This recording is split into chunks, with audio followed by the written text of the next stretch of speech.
Religion didn't fall from the sky. It rose from the ground, from human minds trying to make sense of a confusing and often frightening world. Long before there were temples, scriptures, or prayers, there were questions, endless questions that early humans had no answers to. Why does lightning strike? Where does the sun go at night? Why do people die? When you live in a world full of mystery, with no science, no medicine, and no control over nature, your mind starts creating explanations, not out of curiosity alone, but out of fear. And that's where religion began, not as a revelation from above, but as a survival tool created below. Our ancestors didn't have weather forecasts or biology books. They saw thunder and believed someone must be angry. They saw disease and assumed they had done something wrong. They buried their dead and hoped they still existed somewhere. The idea of gods, spirits, and an afterlife didn't come from evidence. It came from emotion, from the deep, instinctive need to make chaos feel meaningful. If you think about it, religion was humanity's first science, first law system, and first therapy session, all rolled into one. It gave structure to fear, rules to behavior, and comfort in suffering. It filled the silence of not knowing with stories that sounded convincing enough to calm the mind. And this wasn't stupidity, it was survival psychology. When the unknown feels unbearable, the brain creates patterns, even when they don't exist. It's the same instinct that makes us see faces in clouds or hear voices in the wind. Early humans saw order in randomness, purpose in accidents, and agency in nature. They invented religion as a kind of emotional technology, a way to cope with the unbearable uncertainty of existence. Over time, those comforting stories evolved. A storm wasn't just a storm, it was Zeus or Thor expressing anger. A drought wasn't bad luck, it was punishment from the gods. These explanations were wrong, but they worked. They helped people cooperate, obey authority, and make sense of tragedy. In a way, religion was the first social glue that held large groups together. When societies grew, religion grew with them. The small tribal spirit turned into grand pantheons. Then those pantheons collapsed into single gods. Monotheism didn't replace mythology, it refined it. It centralized control, turned many stories into one, and gave leaders a divine stamp of authority. Kings claimed their power came from heaven, not from people. Priests became gatekeepers of truth, and those who questioned too much were branded as sinners or heretics. Religion shifted from being a shared story to being a system, one that controlled behavior, justified laws,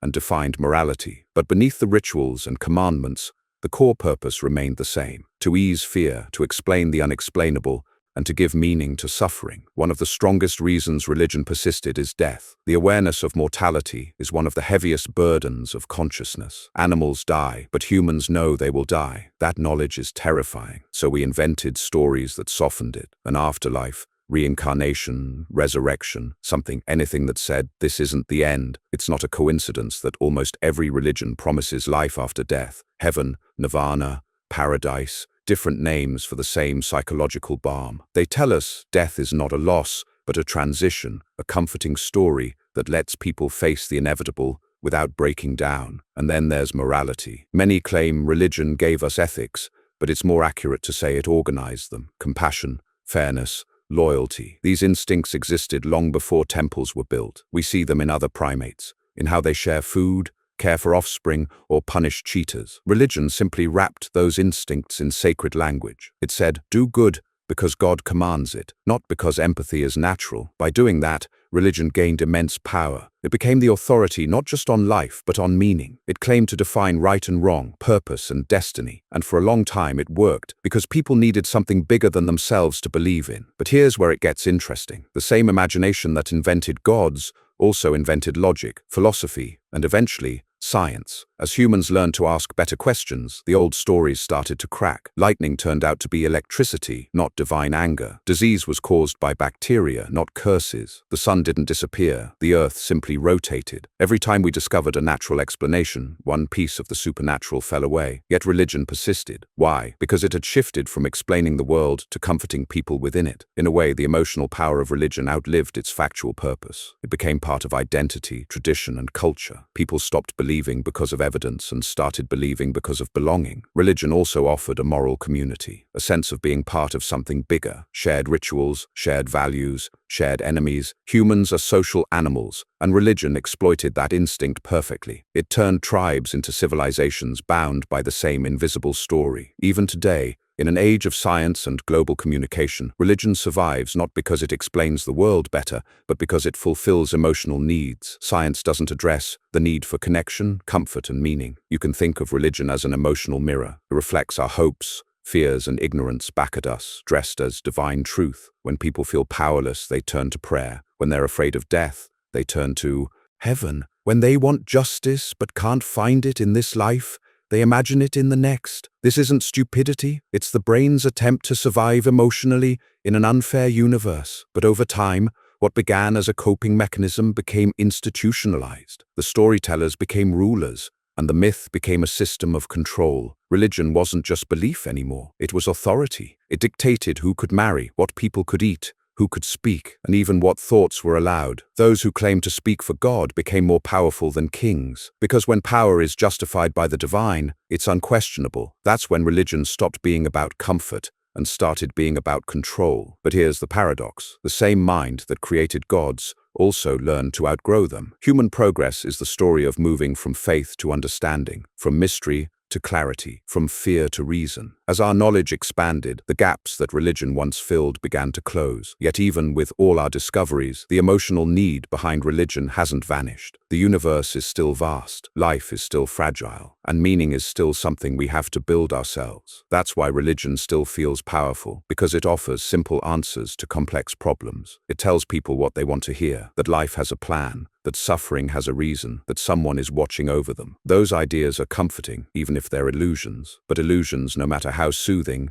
eventually demand a price. Blind faith can justify anything: cruelty, violence, oppression, if it's framed as divine will. That's why understanding the human invention of religion isn't about mockery, it's about awareness. Religion isn't a mystery to be solved. It's a mirror showing us what humans need most: security, belonging, and meaning. When you see that clearly, the divine loses its magic, but humanity becomes even more fascinating. Because once you realize that humans invented gods, it changes everything. It shows how powerful imagination is, how desperate fear can be, and how creative the human mind becomes when it refuses to face uncertainty unarmed. Religion wasn't a mistake, it was a step, a stage in our intellectual evolution. It helped early societies survive. It gave structure to chaos. But like old myths that once explained the stars, it doesn't hold up under the light of understanding. Today, we no longer need to invent gods to explain thunder or justify morality. We have knowledge, empathy, and reason, tools that are just as human, but far more reliable. And maybe that's the real next chapter of our story: to stop worshipping our fears and start understanding them, to stop creating gods in our image, and instead take responsibility for the world we've built. Because the truth is, religion didn't make humans moral or meaningful. Humans made themselves that way, with or without gods. Religion's story doesn't end in the ancient world. It evolves, just like everything humans create. As societies grew more complex, so did their beliefs. What began as a tribal myth turned into vast theologies with rules, rituals, and hierarchies. Each new version of religion reflected the world that made it. When agriculture emerged, people began depending on stable seasons, rain, and sunlight. So gods became connected to harvests, fertility, and nature. When empires rose, religion mirrored their structure. Kings became divine, or gods became kings. Power demanded justification, and divine will became the ultimate excuse. But as soon as religion started to serve politics, it stopped being about truth. It became a tool, a powerful way to unite people under one idea, one symbol, one authority. When you can convince people that obedience to a ruler is the same as obedience to God, you've built a system that almost no one dares to question. That's why nearly every ancient civilization tied religion to the state. Egypt had divine pharaohs, Rome had emperor worship, medieval Europe had kings chosen by God. In every case, belief became law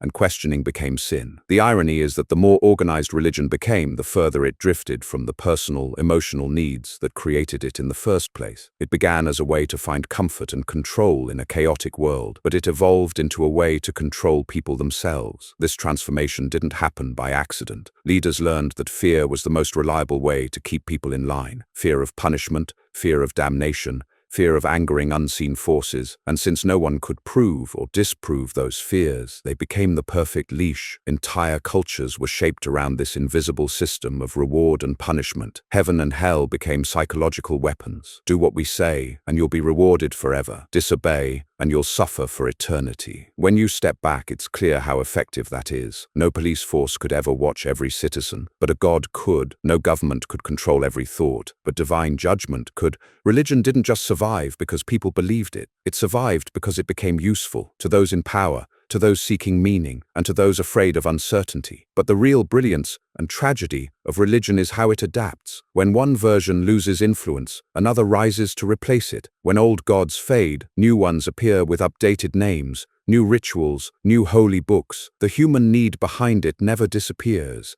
It just changes costume. In every culture, you see the same psychological pattern. People crave meaning, fear chaos, and long for justice. Religion promises all three. It says life isn't random, suffering isn't pointless, and justice will come, even if it has to wait until after death. That's a deeply human wish, and that's exactly why religion works. It speaks to the heart first and the mind second. It doesn't have to be true. It only has to feel true. Over time, this emotional foundation made religion resilient. You can't argue people out of something they didn't reason themselves into. That's why logic alone rarely destroys faith, because faith doesn't live in logic, it lives in emotion. But as our understanding of the world expanded, something shifted. For the first time, humans had tools to test reality instead of just telling stories about it. Observation replaced myth.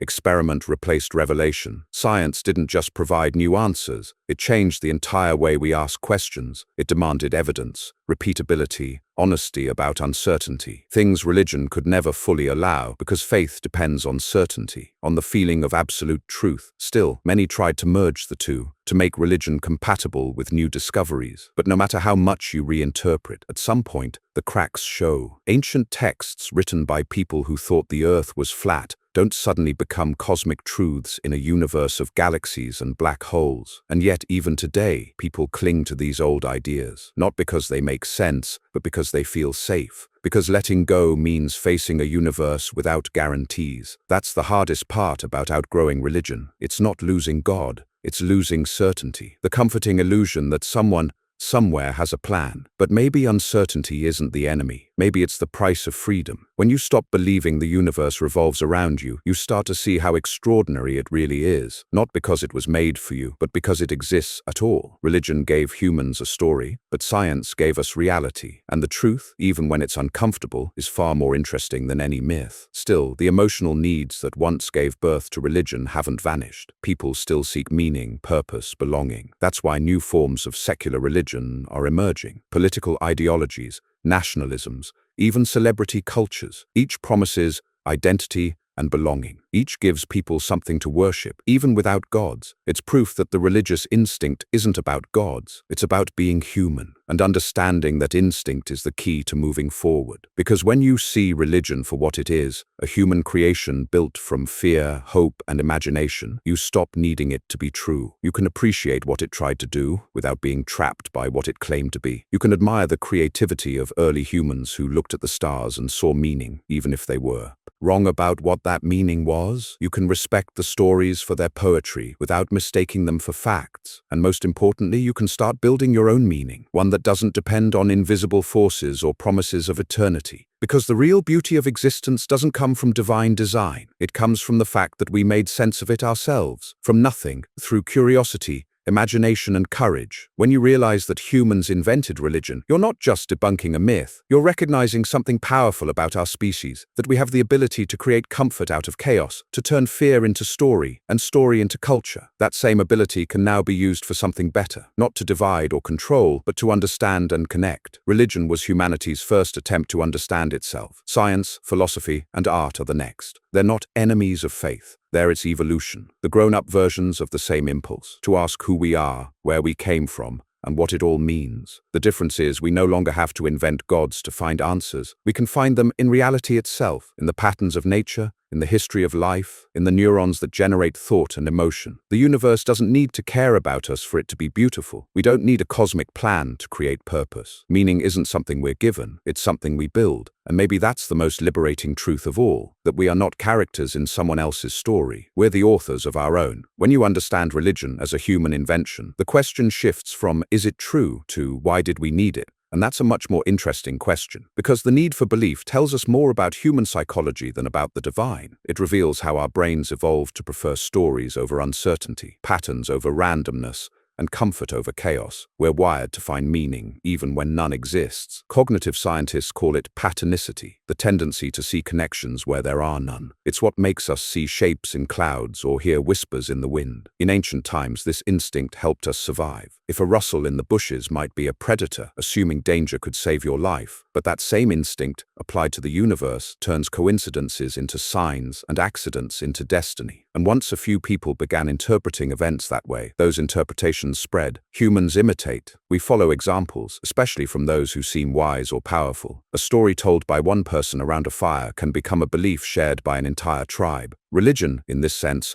was an early social technology, a shared myth that unified people's behavior, emotions, and moral code. It allowed strangers to trust each other, to cooperate, to fight for the same cause. Shared belief became the glue that made civilization possible. But over time, that glue hardened into dogma. What began as flexible explanation turned into rigid truth, and questioning that truth became dangerous. The story that once comforted now constrained. People who thought differently became threats, and history filled with conflicts fought not over land or resources, but over invisible ideas about gods and salvation. From crusades to inquisitions, from witch trials to religious wars, the pattern is always the same. People convinced that their story is the only story worth believing. The tragedy isn't that they believed, but that they couldn't see belief for what it was, a human construct. The irony is, the moment religion claimed to have all the answers, it stopped being what it originally was, a search for understanding. When belief replaces curiosity, growth stops, and that's what's happened again and again through history. But curiosity always finds a way back. Every generation has its thinkers, skeptics, and scientists who ask the forbidden question,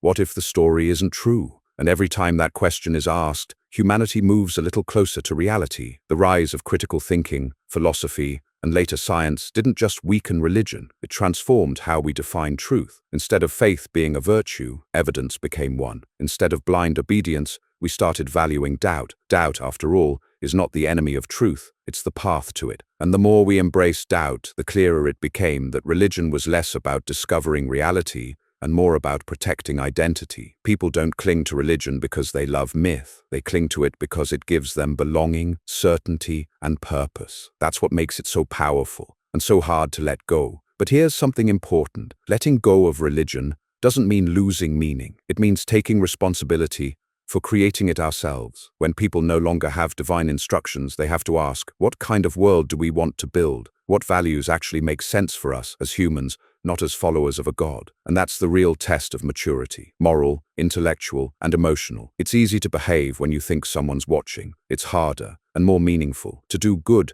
simply because you understand the value of kindness. Religion said morality comes from above, but real morality comes from empathy, from the ability to understand suffering and choose compassion without being told to. In that way, outgrowing religion doesn't make us less moral, it makes us more responsible. And yet, the shadow of religion still lingers, not only in churches, mosques, and temples, but in the way people think. Many still seek absolute truths, unshakable certainties, unquestionable leaders. The same psychological needs that once built temples now build ideologies and cults of personality. That's why understanding the roots of religion isn't just historical curiosity, it's a warning. Because as long as humans crave certainty and belonging, there will always be new religions waiting to replace the old ones. They might not mention gods, but they'll demand the same obedience. Knowing that pattern allows us to break it, to see belief itself as a tool, not a truth, something we can use consciously instead of being used by it. The moment you realize humans created religion,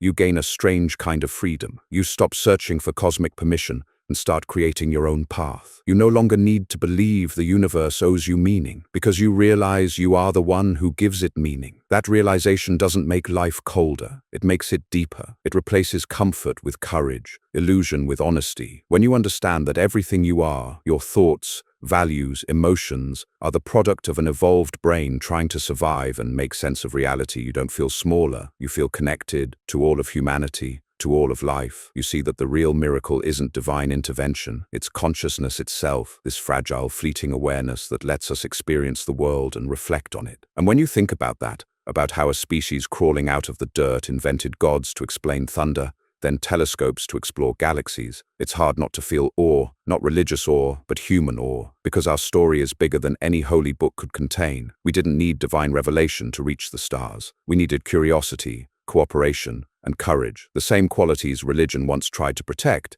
but eventually began to suppress. Now we can reclaim them. Religion was humanity's first draft of meaning. Now we're writing the second, one based on truth, compassion, and understanding, not fear or obedience. It doesn't mean rejecting everything religion ever offered. It means keeping the parts that worked: community, purpose, gratitude, and freeing them from superstition. You don't need a god to feel awe at the universe, or gratitude for life, or purpose in helping others. Those feelings are human, not divine. And that's the final irony. The best parts of religion were never about gods. They were about us. We invented gods because we underestimated ourselves. We thought we needed someone above us to make sense of the world. But the truth is, we were capable all along. We created stories to comfort our fears, but also to express our imagination. We built temples to worship the unknown, but also to celebrate beauty. We prayed to something greater, but in doing so, revealed something great within.